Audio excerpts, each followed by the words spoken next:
Masih bersama saya Budiman Tanurjo di satu meja The Forum. Saya kembali ke Bung Benny Harman. Bung Benny, jadi setelah tadi dikatakan bahwa sempat mengkonfirmasi ulang keseriusan Pak Firly untuk menuntut hukuman mati, dan sekarang dalam kasus Juliari kemudian ada tuntutan 11 tahun.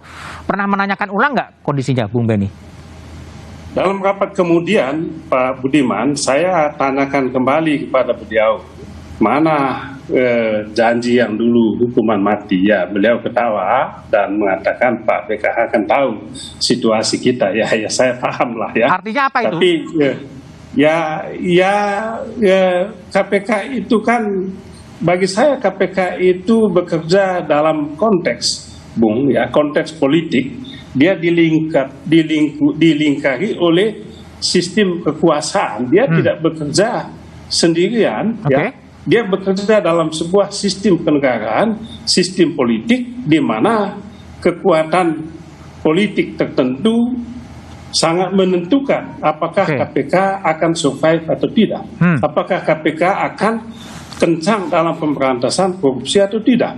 Kalau kekuasaannya tidak kondusif, tidak mendukung itu, saya yakin tidak mungkin itu dilakukan. Tidak mungkin dilakukan? Tidak mungkin itu dilakukan, dan saya rasa apa yang dilakukan, apa yang kita alami saat ini dengan KPK mengkonfirmasikan bahwa KPK tidak bisa bekerja dalam sistem politik seperti yang kita alami pada saat ini. Ya, simple itu, Pak Budiman. Jadi kalau Anda lihat politik penuntutan menjadi penyuapan itu memang didesain demikian ya artinya ya? Ya, menurut saya itu didesain. Kalau memang ada kesungguhan, ya, kalau ada kesungguhan, mohon maaf, mestinya KPK jadikan OTT itu sebagai penyuapan itu. OTT penyuapan sebagai pintu masuk untuk apa? Untuk mengungkapkan kasus yang lebih dasarnya itu. Baik. Saya pindah ke Bung Ali Fikri. Bung Ali Fikri, ini kan sudah dituntut 11 tahun. Tadi pintu masuknya penyuapan yang Anda sebut tadi akan ada penyelidikan lanjutan, ini gimana sebetulnya? Iya, jadi kami pastikan seluruh hasil OTT di KPK itu pasti pasal-pasal penyuapan dari hasil ekspos yang dihadiri oleh seluruh tim penyelidik, penyidik, penuntut, struktural, dan pimpinan. Gitu ya. Artinya fakta-fakta yang ada di lapangan itu dipastikan adalah pasal-pasal penyuapan, karena sekali lagi adalah penyelidikan tertutup. Gitu ya. Nah, sekali lagi sekarang ini masih dikembangkan lebih lanjut, yaitu ke proses penyelidikan. Artinya apa? Mencari peristiwa pidana yang berhubungan dengan pasal-pasal satu melawan hukum, kemudian memperkaya diri sendiri, dan berbicara mengenai kerugian keuangan negara. Kalau pasal-pasal suap itu kita sama sekali tidak berbicara kerugian negara karena memang unsur di dalam undang-undangnya demikian. Tetapi di pasal 2, pasal 3 nanti ketika memang hasil kesimpulannya benar, ada peristiwa pidana berdasarkan 2 bukti permulaan yang cukup dan kemudian dinaikkan ke proses penyidikan, maka berbicaranya adalah tentang kerugian keuangan negara di dalam perkara bansos ini, begitu. Dan sekarang sedang diselidiki gitu ya? Artinya sekarang dalam proses penyelidikan dan masih berjalan hingga kini, begitu. Ini adalah sebagai bentuk komitmen KPK, keseriusan KPK bagaimana kasus bansos ini bisa dituntaskan. Tidak hanya berhenti di proses penyuapan, tetapi kemudian di pasal-pasal kerugian keuangan negara bansos yang semakin besar itu masih dalam proses pencarian sampai hari ini. Bagaimana kemudian pihak-pihak dikonfirmasi, diklarifikasi, ya, untuk menemukan apakah benar ada peristiwa pidana yang dilakukan pada kasus bansos ini. Baik. Bung Benny, itu masih diselidiki sebetulnya, Ben? Ya, Bung, ini udahlah penjelasan KPK ini, jangan, ya istilah saya itu apa ya, jangan menganggap publik ini bodoh, Bung. Di mana yang dianggap bodoh? Ya itu tadi penjelasan tadi sudah diperiksa untuk cari pasal 2, pasal 3. Publik sudah tahu ini. Jadi jangan lupa apa yang dikerjakan oleh KPK ini seperti apa, kerja dalam rumah kaca. Semua orang lihat, Bung Ali. Semua orang lihat, semua orang nyaksikan. Jadi begitu Anda menjelaskan hal seperti itu, ya enggak begitulah kenyataannya. Kenyataannya gimana, Ben? Halo? Kenyataannya gimana? Kenyataannya ini udah kasat mata, abuse kekuasaan sudah ada. Abuse of power. Ya, abuse of power sudah ada. Kerugian keuangan negara sudah jelas. Ya, suap menyuap itu hanya pintu masuk. Saya tetap menganggap, dan itu dari dulu pasal suap menyuap itu dipakai. Itu pintu masuk, bukan hanya suap menyuap ansi, bukan. Itu loh. Jadi ini harus difahami. Ini yang saya lihat. Mohon maaf, Bung Ali, teman-teman di sana. Ini ya seperti tarian poco-poco. Tarian poco-poco gimana? Maju ke depan, maju ke belakang, tapi sebetulnya nggak maju-maju. Ya, lalu ngomong sedang selidiki. Ya kapan selidiknya itu?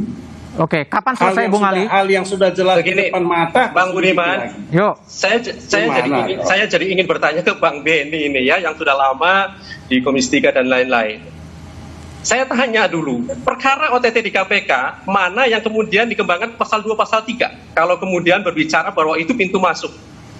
Saya ingin bertanya dulu itu ke Bang Beni, yang saya kira Bang Beni mengamati bagaimana KPK tidak hanya yang sekarang. Saya ingin tetapi itu adalah sejak lama begitu. Artinya apa? Saya hanya ingin poinnya, Bang Budiman, poinnya adalah bahwa benar OTT adalah pintu masuk. Dan itu pasal-pasal penyuapan yang dilakukan. Tetapi kemudian dilihat dong bagaimana kemudian tindak lanjut pengembangan kegiatan berikutnya terkait dengan kasus ataupun perkara-perkara yang sedang ditangani tersebut, begitu. Sekali lagi kami sekarang adalah melangkah dalam proses mencari peristiwa pidana pasal 2, pasal 3. Begitu, Bang Budiman. Artinya ini sudah melangkah lebih maju gitu loh, ketika kemudian dari hasil pasal-pasal penyuapan tadi OTT kemudian dikembangkan lebih lanjut ke pasal 2, pasal 3. Baik, Bung Ali. Baik. Saya ke Bib dulu sebentar. Bib, jadi Anda lihat ini apa? Ini pertimbangan politik yang dilakukan oleh KPK atau gimana dalam kasus ancaman mati tapi 11 tahun tuntutan? Gimana, Bib? Ya, saya kira ini jadi semacam waktu awal ya, gimmick ya. Jadi waktu itu gimmick menurut saya, karena begini, sekali lagi kita teknis hukum sudah diterapkan di ruang sidang. Tapi misalnya apakah 11 tahun itu juga ancaman yang maksimal untuk penyuapan? Kalau masalah hukuman mati pun ya saya kan juga tidak setuju secara prinsip ya hukuman mati. Tapi kan juga ada ancaman maksimum misalnya ya. Kalau memang kita mau berbicara tidak di teknis pembuktian lagi, ini bukan ruang sidang, tapi soal apakah KPK maksimal untuk menuntut yang dimungkinkan oleh undang-undang. 11 tahun itu jauh dari maksimal masih ya menurut pasal kita bisa baca penyuapan. Dan kemudian kembali ke pertanyaan Mas Budiman tadi, akhirnya yang bisa kita baca adalah yang waktu itu dilakukan oleh pimpinan KPK memberikan gimmick ketika masih dalam kehebohan suasana KPK dilumpuhkan. Kemudian, nah ini kami berhasil OTT, kami akan tuntut seberat-beratnya hukuman mati. Sehingga masyarakat agak terlena, begitu, dan ternyata terbukti sekarang ancaman maksimal penyuapan pun tidak diberikan. Lepas dari mau 11, 12, atau 9, dan seterusnya, apakah kalau mati, sekali lagi saya sendiri tidak setuju, tapi bahkan pasal penyuapan pun ini belum maksimal, begitu. Dan kalau sekarang dijanjikan lagi, saya khawatir nanti ini jadi gimmick yang kedua. Gimmick ya, permainan citra ya. Gitu, baik. Bi Fitri aja memang permainan citra. Kita coba geser sedikit ya dari Menteri Sosial ke kasus yang lain, yaitu kasus Jaksa Pinangki. Apakah ini juga bagian dari permainan citra? Ya, ini perjalanan kasus Pinangki Sirna Malasari. Juli 2020 Kejagung lakukan pemeriksaan terhadap Jaksa Pinangki terkait proposal pembebasan terpidana kasus cesi Bank Bali Joko Chandra. Terus kemudian 11 Agustus 2020 Jaksa Pinangki ditetapkan tersangka kasus suap pengurusan fatwa MA untuk Joko Chandra. Lalu kemudian 23 September 2020 persidangan Pinangki digelar di Pengadilan Tipikor. Terbukti ada kingmaker namun tidak bisa terungkap. Pinangki dituntut 4 tahun penjara dan denda 500 juta. Ya. Kemudian 8 Februari 2021 Pinangki divonis 10 tahun penjara, denda 600 juta. Ini peningkatan 2 kali lipat ya, 2 kali lipat karena terbukti menerima suap 500.000, melakukan pencucian uang dan permufakatan jahat, dan terbukti biasa ngurus perkara. Lanjut, 14 Juni Majelis Banding Pengadilan Tinggi Jakarta mengurangi vonis Pinangki jadi 4 tahun penjara, dikembalikan ke tuntutan jaksa. Ya. Lalu kemudian di 2 Agustus setelah 3 pekan perkaranya berkekuatan hukum tetap, baru kemudian ketahuan publik kemudian terpidana Pinangki dieksekusi ke lapas wanita di Tangerang. Oke, Miko Ginting dari Komisi Yudisial. Ini ada tren juga sekarang eranya memberikan diskon ya, obral-obral courting terhadap terpidana terdakwa kasus korupsi. Apakah Komisi Yudisial juga mengawasi sebetulnya tren-tren yang sedang dikerjakan oleh Majelis Hakim Banding di Pengadilan Jakarta? Ya, kita menangkap fenomena itu ya, bahwa ada keresahan publik ya, dan dari berbagai pemberitaan media, kemudian juga beberapa laporan kepada Komisi Yudisial gitu. Nah, tapi memang sampai hari ini saya tadi cek apakah ada laporan masyarakat yang khusus untuk perkara Pinangki ataupun Joko Chandra, kan ini satu kesatuan ya. Nah, sampai hari ini belum ada laporan masyarakat kepada Komisi Yudisial. Belum ada laporan masyarakat terus?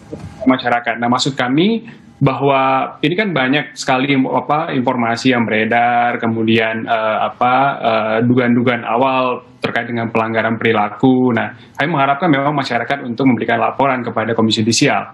Nah, di sisi lain memang ada juga inisiatif-inisiatif yang dilakukan oleh Komisi Yudisial terkait dengan penelusuran dugaan pelanggaran perilaku dari hakim gitu. Nah, sampai hari ini kita masih mengumpulkan berbagai informasi, berbagai keterangan dari dan semua hal ya terkait dengan perkara ini. Nah, tidak hanya perkara ini, Mas Budiman, tapi juga kami concern pada perkara-perkara lain. Nah, memang akan dipertanyakan apa kewenangan Komisi Yudisial untuk melakukan analisis putusan gitu ya. Nah, kalau kita cek di Undang-Undang Kekuasaan Kehakiman, begitu juga dengan undang-undang yang mengatur mengenai peradilan gitu ya, ada Undang-Undang Peradilan Umum, kemudian Peradilan Tata Usaha Negara dan sebagainya, ada kewenangan Komisi Yudisial untuk melakukan analisis putusan terhadap putusan yang berkekuatan hukum tetap gitu.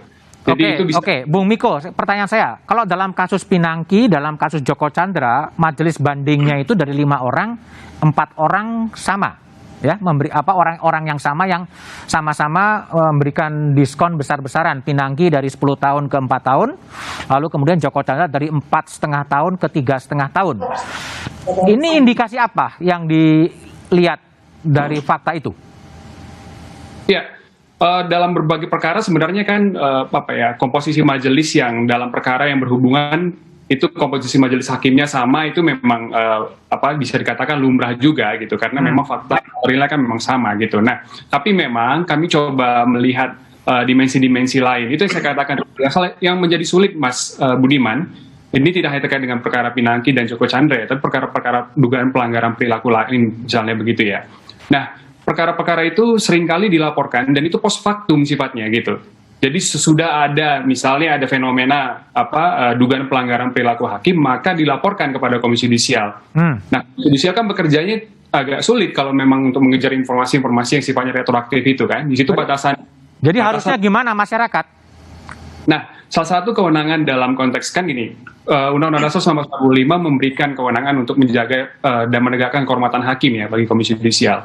Dalam rangka itu salah satunya adalah tugas pemantauan. Tapi saya mau menyambungkan dengan diskusi kita yang di awal tadi. Nah, dalam konteks korupsi bansos misalnya, ada laporan masyarakat tim advokasi korupsi bansos yang melaporkan dan meminta permohonan pemantauan kepada Komisi Yudisial. Khusus pada saat itu penetapan penggabungan pergantian kerugian antara perdata dan pidana menggunakan jalur pasal 98 Kitab Undang-Undang Hukum Acara Pidana gitu. Memang saat dilaporkan tidak berapa lama kemudian, kalau saya tidak salah itu 2-3 hari kerja langsung ditolak penetapannya. Nah, jadi memang kita belum sempat melakukan pengawasan atau pemantauan dalam konteks itu. Nah, kembali pada konteks yang tadi itu bisa digunakan sebagai mekanisme itu. Jadi kalau ada misalnya dugaan pelanggaran atau indikasi pelanggaran perilaku dari hakim, maka sejak awal sebenarnya sudah bisa dilaporkan kepada atau dimintakan pemantauan persidangan kepada Komisi Yudisial. Baik Bung Miko, sebelum berlanjut kita coba pantau bagaimana perjalanan kasusnya Joko Chandra ya. Ini juga sesuatu yang menarik, membuat heboh banyak orang gitu. MA dalam putusan Juni 2009 ya. MA dalam putusan PK menghukum Dirut PT Era Giat Prima Joko Chandra 2 tahun penjara dalam kasus Cesi Bank Bali. Sebelum ini sehari atau 2 hari sebelum eksekusi dibacakan, Joko Chandra melarikan diri ke Papua Nugini. Ya, itu kemudian Juni 2020 Joko Chandra terdeteksi masuk Indonesia. 11 tahun kemudian, ya, status DPO Joko Chandra terhapus dari daftar imigrasi, terbit surat jalan dan surat keterangan kesehatan bagi Joko Chandra. Lalu kemudian 30 Juli Joko Chandra ditangkap tim Barreskrim Polri di Malaysia. Kemudian menjadi tersangka kasus surat palsu, kasus suap red notice, dan kasus suap fatwa Mahkamah Agung. Lalu kemudian 22 Desember 2020 divonis 2,5 tahun penjara untuk kasus surat palsu. Lalu kemudian divonis 4,5 tahun penjara untuk kasus suap pengurusan fatwa MA dan suap red notice penghapusan DPO. Lalu kemudian 28 Juli 2021 Majelis Banding Pengadilan Tinggi Jakarta mengurangi vonis Joko Chandra dalam kasus suap fatwa MA dalam suap red notice menjadi 3,5 tahun. Bung Miko, jadi memang ini ya dipecah-pecah kasusnya, ya, dipecah-pecah kasusnya sehingga sebuah transaksi jual beli perkara direduksi hanya soal surat palsu. Ini memang strategi yang Anda lihat memang ini mengaburkan semua konstruksi peristiwa bahwa ini adalah praktek mafia, atau gimana kalau Anda lihat? Saya tidak terlalu berani untuk masuk ke area situ ya, Mas Budiman, karena tentu Komisi Yudisial itu kan biar bagaimanapun dia penjaga etik ya, daripada hukum ya. Jadi kami hanya menangkap kalau ada dugaan bukti yang kuat untuk terkait dengan dugaan pelanggaran perilaku hakim, maka kami bisa melakukan kerja-kerja kami. Itu yang pertama. Yang kedua, kami juga bisa melakukan analisis terhadap putusan apabila putusan itu sudah berkekuatan hukum tetap gitu. Ini ada dua nanti muarannya, Mas Budiman. Satu untuk putusan itu sendiri. Kedua memang bisa juga terhadap rangkaian-rangkaian kebijakan di Mahkamah Agung. Misalnya kita lihat ada peraturan Mahkamah Agung nomor 1 tahun 2020. Itu kan dikeluarkan untuk mengatasi soal pedoman ya, pedoman pemidanaan. Betul. Jadi mengatasi disparitas atau kesenjangan pemidanaan terkait dengan pasal 2 dan pasal 3 memang khusus. Baik. Itu kan juga bisa digunakan sebenarnya apakah memang dari berbagai fenomena yang ditangkap oleh Komisi Yudisial perlu ada pembaruan misalnya atau perlu ada perlengkapan terhadap terhadap peraturan Mahkamah Agung ini misalnya. Baik. Saya ke Mbak Bivitri Susanti, Mbak Bibip. Jadi ada tren yang ditangkap oleh publik. Ya, ada penurunan putusan dari peradilan pertama ke peradilan banding dan juga mungkin ke Mahkamah Agung. Apakah tren itu memang seiring dengan iklim politik yang ada sekarang atau betul-betul pertimbangan independen dari kekuasaan kehakiman? Tapi analisis Mbak Bibip setelah jeda berikut ini.